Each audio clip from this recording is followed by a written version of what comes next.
Hello everyone. आज हम लोग बात करने वाले हैं क्लास 10th लाइट और क्लास 12th रे ऑप्टिक्स के लिहाजे से एक इंपॉर्टेंट लेक्चर, जिसमें हम लोग बात करेंगे मिरर फार्मूला यानी मिरर इक्वेशन के बारे में। यानी सबसे पहले आप लोग टॉपिक लगा लोगे जिसका नाम है मिरर फार्मूला, या इसी को हम लोग बोलेंगे मिरर इक्वेशन।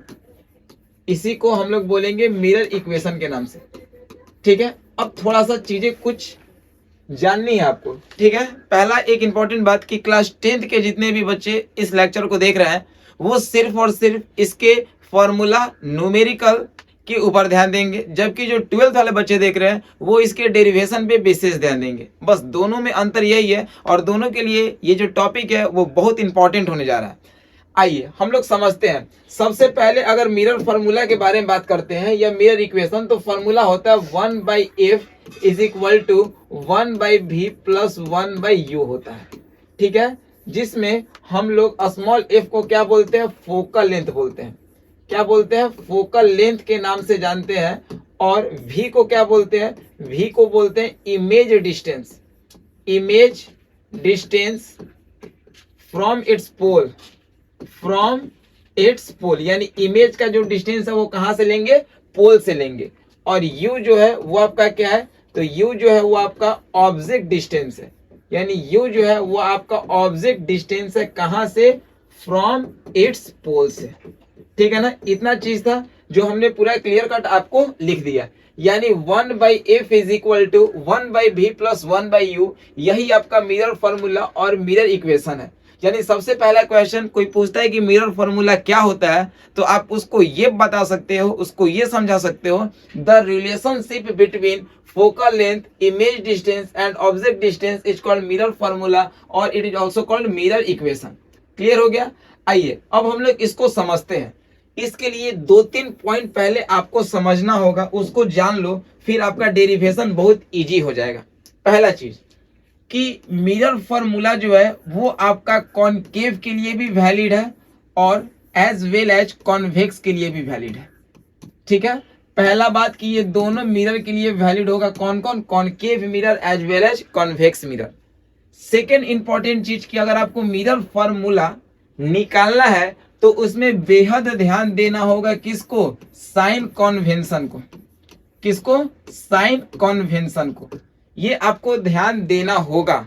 ठीक है, उसके बाद तीसरा सबसे इंपॉर्टेंट चीज कि ये जो प्रूफ होगा उस केस में आपकी किसी भी मिरर का जो अपार्चर होगा वो अपार्चर आपका टू स्मॉल होगा, यानी अपार्चर आपका बहुत छोटा होगा। उसी केस में फोकल लेंथ का फॉर्मूला आता है f is equal to r/2, यानी फोकल लेंथ जो होता है वो रेडियस ऑफ कर्वेचर का हाफ होता है। अगर ये 3 केस आप यूज करते हो तब जाके आपका मिरर फार्मूला या मिरर इक्वेशन जो है वो सेटिस्फाइड करेगा। क्या क्या बोले, पहला चीज कि दोनों के लिए वैलिड करता है। ऐसा नहीं है कि कॉनकेव के लिए अलग और कॉन्वेक्स के लिए अलग आएगा, दोनों के लिए सेम आएगा, पहली बात है। दूसरी बात है कि आपको साइन कन्वेंशन का प्रयोग करना है। तीसरी बात है कि जब हम लोग किसी भी मिरर के द्वारा इस फार्मूला को प्रूफ करेंगे, चाहे कॉनकेव ले या फिर कॉन्वेक्स लेंगे, तो उसमें जो मिरर का अपार्चर होगा, अपार्चर का मतलब aperture is a dead part of the mirror in which reflection can takes place. यानी पूरे मिरर में अपार्चर वह पार्ट होता है जहां पे रिफ्लेक्शन टेक्स प्लेस करता है। जितना जगह पे पॉलिश्ड होगा उतना ही जगह पे आपका सरफेस रिफ्लेक्ट करेगा, उसी को हम लोग अपार्चर बोलेंगे। तो जब आपका मिरर का अपार्चर जितना छोटा होगा वहां पे focal length is equal to r/2 होगा और उस केस में ये मिरर फार्मूला प्रूफ होगा। फोकल लेंथ का ये वैल्यू अलग अलग होता है। ठीक है, अभी हम लोग उसके बारे में जिक्र ही नहीं करेंगे, वो अलग बात है। तो सबसे पहले साइन कन्वेंशन थोड़ा सा ध्यान दे दें, ठीक है, फिर हम लोग आगे बात करेंगे। ठीक है, चलिए साइन कन्वेंशन के लिए हम लोग छोटा सा एक पहले बात करते हैं। अगर मान लिया जाए कि हमारे पास एक कॉनकेव है मिरर है, आइए पहले हम लोग थोड़ा सा साइन कन्वेंशन देख लेते हैं। किसी भी मिरर के लिए हम लोग देख सकते हैं, ये साइन कन्वेंशन के बारे में बात कर रहे हैं। तो ये रिफ्लेक्टिंग सरफेस कहां से कहां तक है, ए से लेके बी तक है, तो that means the distance from A to B is called aperture of the mirror. Clear है ना, ए से बी तक जो डिस्टेंस है वो मिरर का अपार्चर है। ठीक है, ये जो एक्स वाई है ये आपका प्रिंसिपल एक्सिस है। ठीक है, अपार्चर के सेंट्रल पॉइंट पे ये आपका पोल हो गया। ठीक है, और ये पूरा जो हॉलो स्फीयर का पार्ट है इसके सेंट्रल पॉइंट को हम लोग क्या बोलेंगे, सेंटर ऑफ कर्वेचर, और इसके बीच की दूरी को रेडियस ऑफ कर्वेचर, इसके हाफ में आपका फोकस आएगा और इसके बीच की दूरी को फोकल लेंथ बोलेंगे। यहां तक क्लियर हो गया। यानी क्या आपको पता है, यह आपका पोल हो गया, यह अपर्चर हो गया, एक्स वाई प्रिंसिपल एक्सिस, और इस पूरे स्फीयर का जो सेंटर पार्ट है उसको हम लोग सेंटर ऑफ कर्वेचर बोलेंगे। सेंटर ऑफ कर्वेचर और पोल के बीच की दूरी को रेडियस ऑफ कर्वेचर, और इसके हाफ डिस्टेंस पे ठीक है फोकस होता है, और फोकस और इसके बीच की दूरी को फोकल लेंथ के नाम से जानते हैं। ठीक है, यहाँ पे आपको हम समझाना क्या चाह रहे थे उस चीज के बारे में थोड़ा सा समझो। साइन कन्वेंशन, साइन कन्वेंशन के लिए बाबू हमारा 5 बात एकदम गांठ बांध लेना, कभी आपके लाइफ में क्वेश्चन नहीं फंसेगा।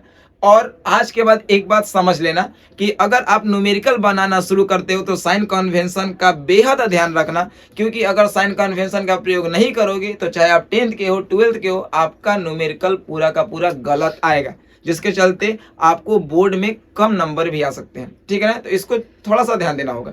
तो हम यहाँ पे क्या बताए, साइन कन्वेंशन के लिए रूल क्या बताए। ठीक है, सबसे पहले पोल को हम लोग मानेंगे ओरिजिन। ठीक है ना, हम यहाँ पे कोई भी लंबा कहानियां लिखने के प्लान में नहीं है।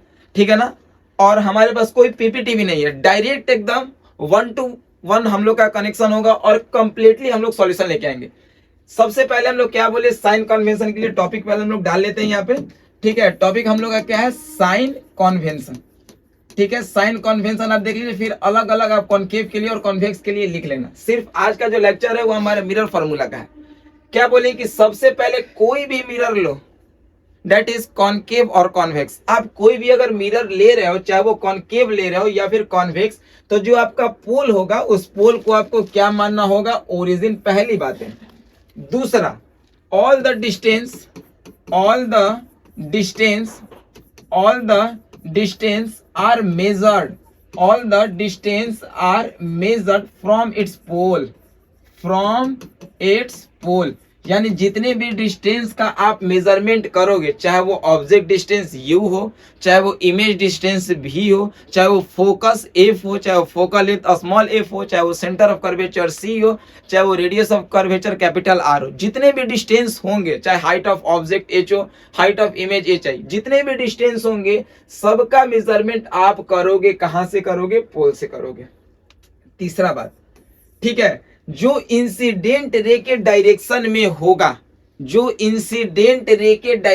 होगा, बस यहाँ पे शॉर्ट में लिख रहे हैं, जो इंसिडेंट रे के डायरेक्शन में होगा उसका वैल्यू हम लोग पॉजिटिव लेके चलेंगे। अब जैसे इंसिडेंट रे इधर है, तो अगर इधर जितना भी चीज होता हुआ दिखाई देगा पॉजिटिव मानेंगे, और इधर उल्टा इसके अपोजिट अगर कोई चीज होगा उसको क्या मानेंगे, निगेटिव। अगर कोई भी चीज ऐसे आ रहा है इसका मतलब पॉजिटिव है, कोई भी चीज अगर इधर है इसका मतलब क्या हो गया, निगेटिव। यानी इंसिडेंट रे के जो डायरेक्शन में होगा पॉजिटिव, और अगर जो भी इंसिडेंट रे के अपोजिट डायरेक्शन में होगा, इंसिडेंट रे के जो अपोजिट डायरेक्शन में होगा उसको क्या बोलेंगे हम लोग, निगेटिव बोलेंगे। अगला पॉइंट, ठीक है, ये आपका पॉजिटिव हो गया और ये आपका निगेटिव हो गया। अगर आपके प्रिंसिपल एक्सिस के ऊपर जो भी चीज आएगा, जैसे हाइट ऑफ ऑब्जेक्ट या जो भी आएगा, उसको हम लोग पॉजिटिव बोलेंगे, और प्रिंसिपल एक्सिस के नीचे जो आएगा उसको हम लोग क्या बोलेंगे, निगेटिव बोलेंगे। ठीक है ना, यानी पांचवा क्या बताएं, above the principal axis, above the principal axis, इसको हम लोग क्या बोलेंगे, पॉजिटिव। और छठा पॉइंट बताया बिलो द प्रिंसिपल एक्सिस, इसको क्या टेकन करेंगे, निगेटिव। अब आप सारा डिस्टेंस को मेजरमेंट कर लेना, यही आपका मेन हम बताएं। पोल को ओरिजिन मानेंगे, सारा का सारा डिस्टेंस हम लोग मेजरमेंट करेंगे पोल से। इंसिडेंट रे के जो डायरेक्शन में होगा पॉजिटिव, अपोजिट डायरेक्शन में जो होगा उसको हम लोग क्या बोलेंगे, निगेटिव बोलेंगे। प्रिंसिपल एक्सिस के ऊपर जो होगा पॉजिटिव, प्रिंसिपल एक्सिस के नीचे जो होगा निगेटिव। चलिए आइए अब हम लोग प्रूफ करने के बिहाफ में आगे बढ़ते हैं। सबसे पहले अगर किसी भी चीज को फिजिक्स में प्रूफ करना होगा तो आपको रे डायग्राम ये बनाने आना चाहिए। ठीक है, आइए सबसे पहले हम लोग रे डायग्राम को बना रहे हैं। ठीक है ना, आइए सीखिए, एकदम इजी वे में आपको हम समझा के लेके चल रहे हैं। ये हमारा कॉनकेव मिरर है। कॉनकेव का मतलब क्या समझ में आ रहा है, कॉनकेव का मतलब कॉनकेव, केव का मतलब गुफा, गुफा के अंदर जाना है, ठीक है ना। ये आपका क्या हो गया, पोल हो गया। ये आपका क्या हो गया, मान लो भाई सेंटर ऑफ कर्वेचर, और ये आपका क्या हो गया, फोकस हो गया, ठीक है ना, मान लिया जाए। ठीक है, फोकस नहीं भी मानेंगे तो चलेगा मेरा काम, ठीक है ना। चलिए आइए सीखिए हम लोग यहाँ पे क्या क्या काम कर रहे हैं, ठीक है, प्रूफ करने के लिहाजे से आगे बढ़ रहे हैं।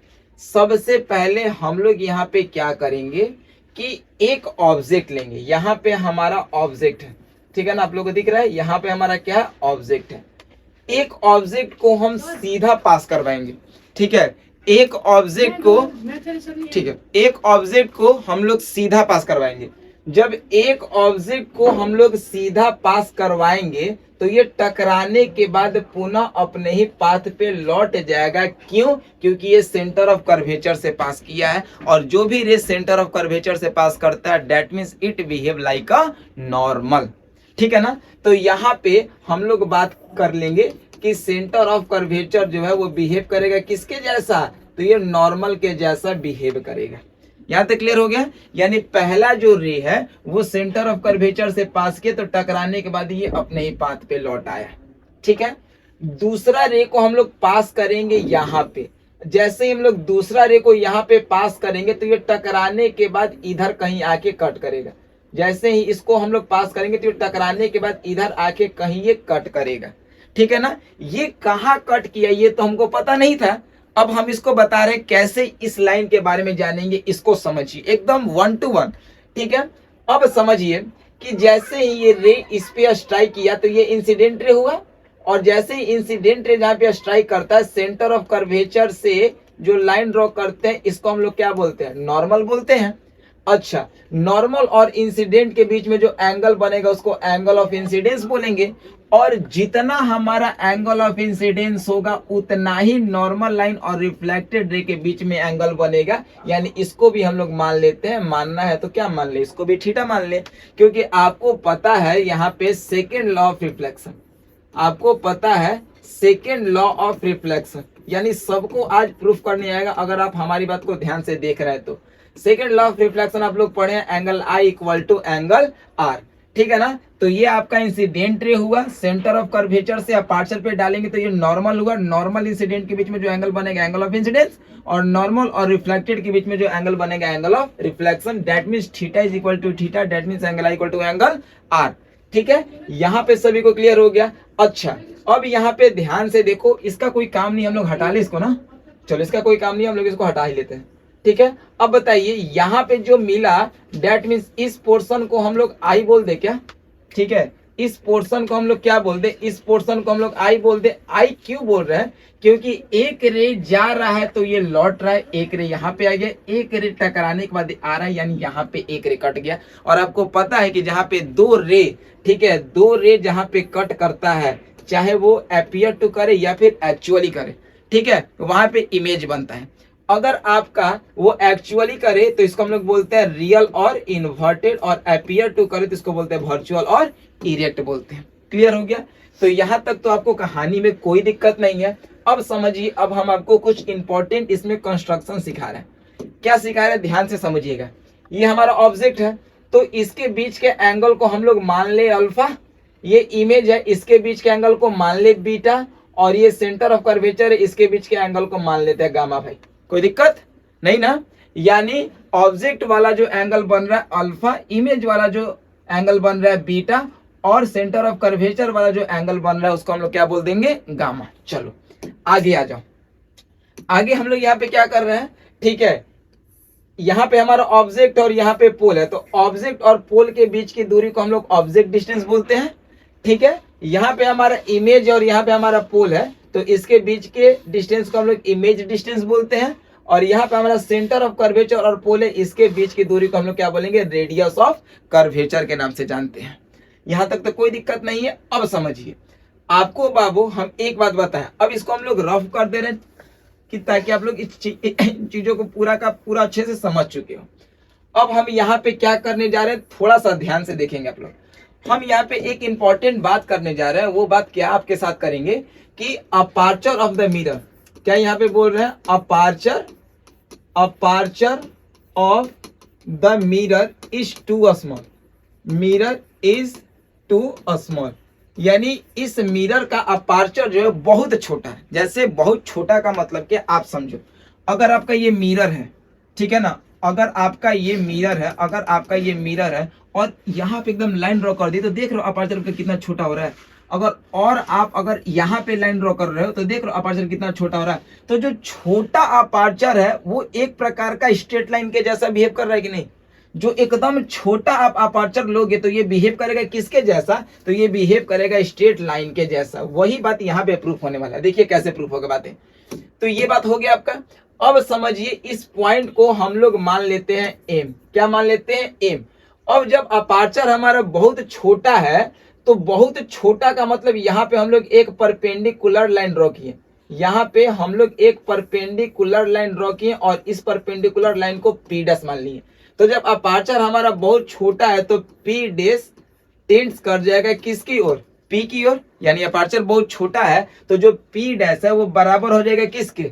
पी के। ठीक है ना। अपार्चर जब हमारा बहुत छोटा है तो पी डैश बराबर हो गया किसके? पी के। अब हम लोग यहाँ पे लिख सकते हैं कि आप OP is equal to OP dash is equal to u, कह सकते हो कि नहीं? अगर हम लोग यहाँ से O को P कहो चाहे OP डैश कहो, ये किसके इक्वल है? ऑब्जेक्ट डिस्टेंस P और P डैश दोनों इक्वल हो गया। अपार्चर बहुत हमारा छोटा है तो ये दोनों जो डिस्टेंस है वो आपका लगभग इक्वल आएगा।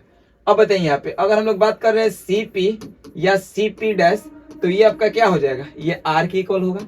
अगर हम लोग बात करें यहाँ पे IP या हम लोग बात कर रहे हैं IP डैश तो ये किसके इक्वल हो गया? तो ये आपका हो गया V के इक्वल हो गया। यहाँ तक तो सभी को क्लियर है, यहाँ तक तो कोई दिक्कत नहीं है। एक चीज और सोच के बताइएगा कि अगर हमारा ये वाला एक ट्रायंगल बन रहा था, अगर हमारा ये वाला एक ट्रायंगल बन रहा था तो ये ट्रायंगल कब बन रहा था? जब स्ट्रेट लाइन था तब।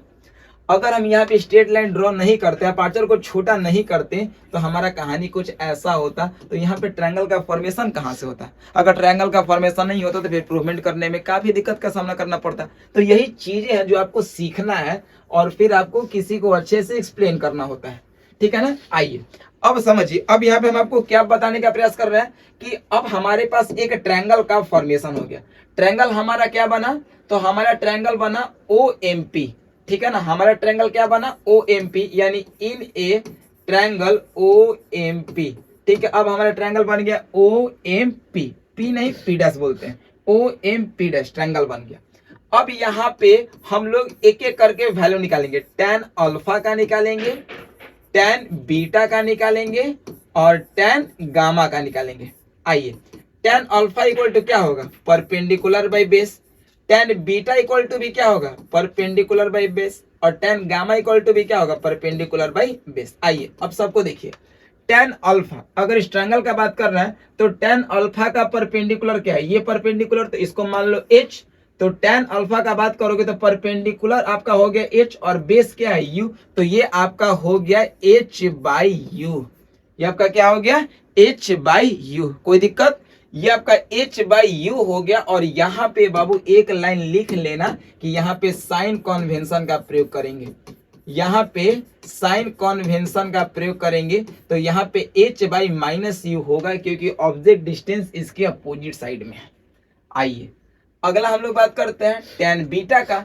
तो tan बीटा में क्या होगा? तो यहाँ पे एंगल बीटा है तो बीटा के लिए परपेंडिकुलर बाई बेस, तो परपेंडिकुलर है H और बेस क्या है आपका? V। तो ये आपका हो गया कितना हो गया?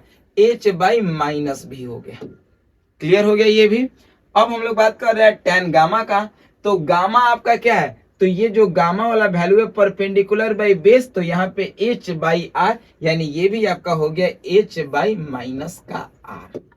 ये आपका क्या हो गया? H बाई माइनस का R। ये तो आपको तीनों अच्छे से क्लियर हो गया।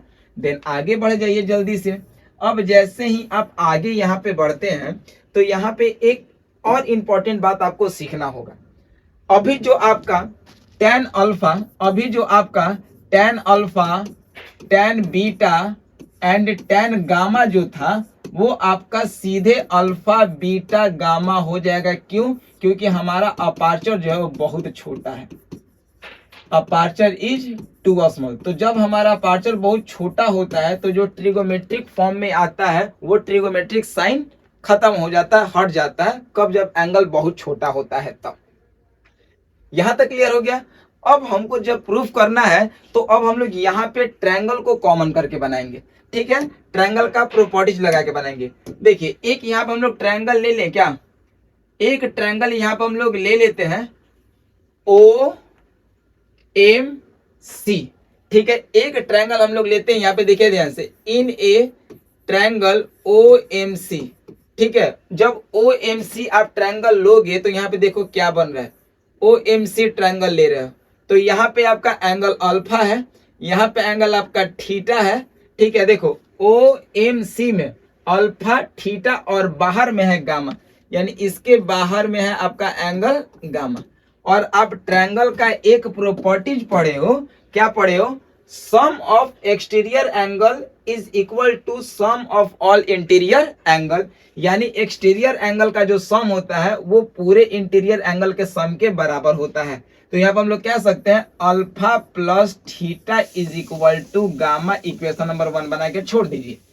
अब अगला ट्रायंगल क्या लेगो, अगला ट्रायंगल आप क्या लोगे, इन ए ट्रायंगल, अभी क्या लिए थे OMC, अब लेगो CMI, ठीक है। अब क्या लोगे, इन ए ट्रायंगल CMI। जब आप ट्रायंगल CMI लोगे तो देखो CMI ट्रायंगल ले लो, तो CMI में क्या लोगे, यहाँ पे आपका गामा है, यहाँ पे क्या है गामा, वहां पे क्या है थीटा, और यहाँ पे आपका क्या है बीटा है। यानी यहाँ पे आप कह सकते हो कि एक्सटीरियर एंगल का जो सम होगा वो सम ऑफ ऑल इंटीरियर एंगल के बराबर होगा, ठीक है। तो यहाँ पे आप बोल सकते हो गामा प्लस थीटा, ठीक है। क्या बोल सकते हो, gamma plus theta is equal to beta, इसको इक्वेशन नंबर 2 बना लो, ठीक है ना। क्या क्या बोले, अब इन दोनों इक्वेशन को जोड़ो तो ये कैसे जुटेगा, यहाँ पे देखो।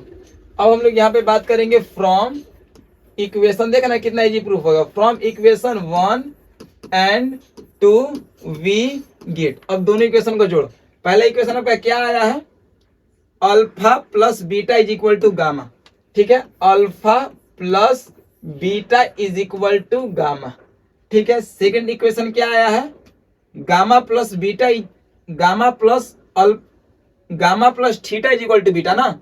सेकंड आया है gamma plus theta is equal to क्या आया है, बीटा है। Gamma plus theta is equal to beta, यानी यहाँ पे gamma plus theta is equal to beta हो गया। अब देखिए, अब जब आप दोनों इक्वेशन को जोड़िएगा तो यहाँ पे क्या बनेगा, देखिए ध्यान से देखिए, तो ये तो आपका पूरा कट गया, यानी यहाँ पे हो गया आपका alpha minus gamma is equal to gamma minus beta, यही आपका हुआ इक्वेशन, ठीक है ना। यहां तक तो क्लियर है, यहां तक तो कोई दिक्कत नहीं है, ठीक है। अब देखिए जब आपका ये इक्वेशन निकल के सामने आया, इसको हम लोग ऐसे कह सकते हैं क्या, यहाँ पे हम लोग क्या कहेंगे, ध्यान से देखिए, यहाँ पे हम लोग इसको ऐसे कह सकते हैं, ठीक है। ये आपका क्या है, गामा है, तो माइनस वाला जो गामा है इधर जाएगा तो ये आपका क्या हो जाएगा 2 गामा, ये आपका क्या हो जाएगा 2 गामा, और ये इधर आएगा तो आपका क्या हो जाएगा अल्फा प्लस बीटा। यहां तक तो क्लियर है, ये आपका क्या बन जाएगा, अगर ये इधर आएगा तो ये अल्फा का अल्फा, ये माइनस बीटा जो है वो इधर आएगा तो प्लस बीटा, और ये गामा का गामा था, और ये जब गामा आया तो गामा प्लस गामा कितना हो गया 2 गामा। क्लियर हो गया। अब आइए इसको पुट कीजिए, यानी ऐसे इसको लिख सकते हो ना, 2 gamma is equal to alpha plus beta. आइए वैल्यू पुट कीजिए, आपको पता है कि अब जो tan alpha tan beta gamma जो है उसको आप रिप्लेस करके अल्फा बीटा गामा लोगे। अब बताइए यहाँ पे गामा का वैल्यू कितना आया है, तो यहाँ पे गामा का जो वैल्यू आया वो h बाई माइनस आर, तो यहाँ पे लिख लो गामा का value h by minus r, और ऊपर में आपका 2 है, इज इक्वल टू अल्फा का वैल्यू क्या आया है, तो अल्फा का जो वैल्यू है h बाई माइनस यू, तो ये हो गया h by minus you, plus beta का वैल्यू यहाँ पे क्या आया है, तो बीटा का वैल्यू है h बाई माइनस भी, तो ये आपका हो गया h बाई माइनस भी आया है। अब यहाँ पे ध्यान से अगर आप देखते हो तो एक बार इन दोनों में माइनस को कॉमन करके, ये तो माइनस आपका खत्म हो गया, इन दोनों में h को कॉमन कर लो, यहाँ से h खत्म हो गया, कितना आपका आया 2 by r is equal to 1 by u plus 1 by v, ठीक है। अब यहाँ पे आपको एक फॉर्मूला पता होगा, और एक फॉर्मूला हम यहाँ पे लिख देते हैं, क्या बताए थे कि f is equal to r by 2, इसी के लिए कहानी प्रूफ हुआ था, ठीक है। तो इसको हम लोग ऐसे लिख सकते हैं क्या, 1/r/2। ठीक है, इसको हम लोग रेसिप्रोकल के फॉर्म में ऐसे लिख सकते हैं, 1/r/2 is equal to 1/u plus 1/v, ऐसे इसको लिख सकते हैं। अब बताइए यहाँ पे r/2 को हम लोग क्या बोल सकते हैं, फोकल लेंथ, तो 1/f is equal to 1/u plus 1/v, और इसी को हम लोग ऐसे भी बोल सकते हैं 1/f is equal to 1/v plus 1/u, hence proof. यही आपका क्या हो गया, हेंस प्रूव्ड हो गया। ठीक है ना। अब इस पे बहुत सारा आपको क्वेश्चन मिलेगा और इस क्वेश्चन को सॉल्व करने होगा। एक बार आप कंप्लीट इस एक्सप्लेनेशन को देखोगे तब जाके आपको चीजें समझ में आएंगी और फिर इसका आप न्यूमेरिकल को कर लोगे। ठीक है ना। तो आज के लिए इतना ही। Okay bye, take care.